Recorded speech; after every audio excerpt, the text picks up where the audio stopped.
A primeira parte do período de treinamentos do CT Parque Gigante antes do retorno da data FIFA termina. E a partir disso, o Inter estabelece uma sequência de treinos táticos para finalizar esse período de treinamentos, já que a primeira parte foi focada na parte de intensidade física. Sérgio Rocher foi uma das novidades em imagens divulgadas pela assessoria de imprensa do Internacional no gramado do CT.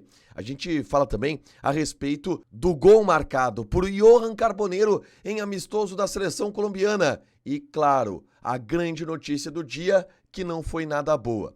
A vitória do Santos contra o Palmeiras pelo Campeonato Brasileiro coloca o Inter a 2 pontos do Z4, embolando de vez a disputa para fugir da zona do rebaixamento. Esse é o Diário do Inter KTO deste sábado, 15 de novembro de 2025.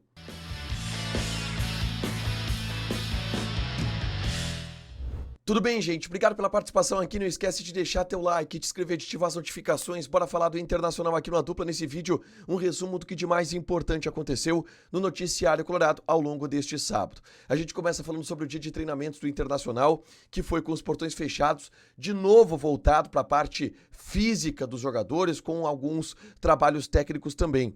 O Inter, neste sábado, divulgou um compilado de imagens de toda a semana de treinamentos durante esta pausa da data FIFA. E não haverá folga, por exemplo, no domingo, os jogadores voltam a trabalhar amanhã. E ficou muito claro que a primeira parte desses treinamentos foi encerrada e foi um ciclo muito voltado para a parte física. A gente viu ao longo da semana imagens dos jogadores em caixa de areia, imagens dos jogadores fazendo musculação, até mesmo os trabalhos técnicos que aconteciam eram trabalhos técnicos muito intensos, muito físicos, porque esse foi o objetivo da comissão técnica nesta primeira semana de treinamentos durante a pausa para a data FIFA, tá? Uma imagem que também chamou a atenção foi a presença de Sérgio Rocher no gramado do CT Parque Gigante em uma foto divulgada pelo Internacional. Entretanto, não é o Sérgio Rocher em grandes atividades. O goleiro colorado teve um problema no tornozelo, ele aproveitou a parada para este problema no tornozelo para retirar um pino da fratura que ele teve na mão no início do Campeonato Brasileiro e não tem garantida o seu retorno, a sua volta neste ano de 2025. Aliás, se fosse para trabalhar com uma tendência, eu trabalharia com a ideia de que o Rocher não volta a jogar em 2025, tá? Enquanto isso, ele está indo aos gramados, aos poucos, sendo liberado para fazer atividades físicas. Nada de treino com bola por enquanto, porque se aguarda uma cicatrização da mão do Sérgio Rocher. Mas trabalhos físicos, corridas, movimentações, o Rocher ainda está fazendo e já pode fazer no gramado do CT Parque Gigante, tá? Na tarde deste sábado, eu gravei um conteúdo aqui no canal falando sobre o Campeonato Gaúcho e a estratégia do Internacional para o Gauchão do ano que vem, tá? Que consiste em utilizar um time sub-20 e utilizar muitos jogadores que não são tão aproveitados no elenco principal. Um time B, basicamente, para o Campeonato Gaúcho, já que o estadual estará em disputa durante o Campeonato Brasileiro. Eu falei sobre isso no vídeo que eu gravei na tarde deste sábado, é só conferir aqui no canal, tá? Johan Carboneiro decidiu o jogo para a Colômbia em amistoso internacional. A Colômbia está nos Estados Unidos, joga contra Nova Zelândia e Austrália e ganhou da Nova Zelândia neste sábado pelo placar de 2-1. E o gol da vitória foi marcado já no final do segundo tempo, no final do jogo, por Johan Carboneiro.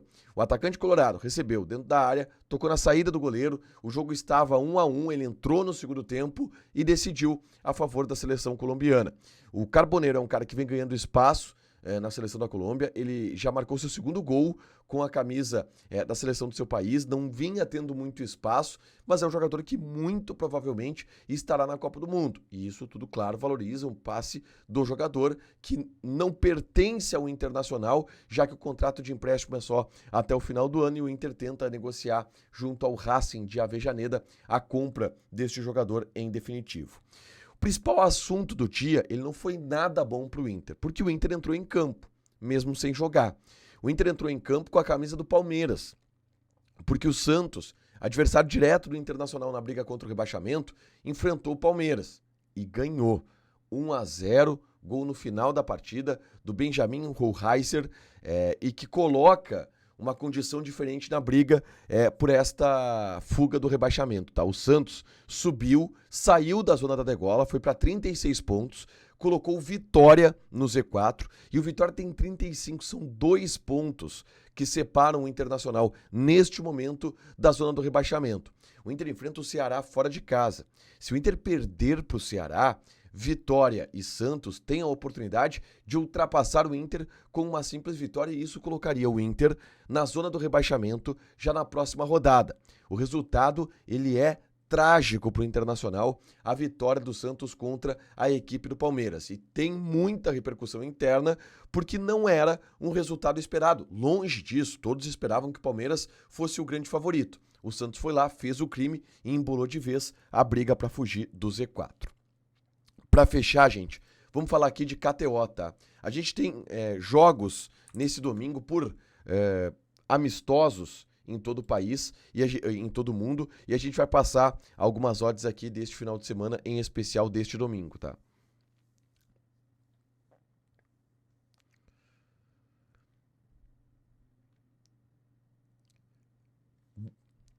Para fechar, gente, vamos falar aqui de KTO, tá? Tem um jogo pelo Campeonato Brasileiro que vale a pena você apostar.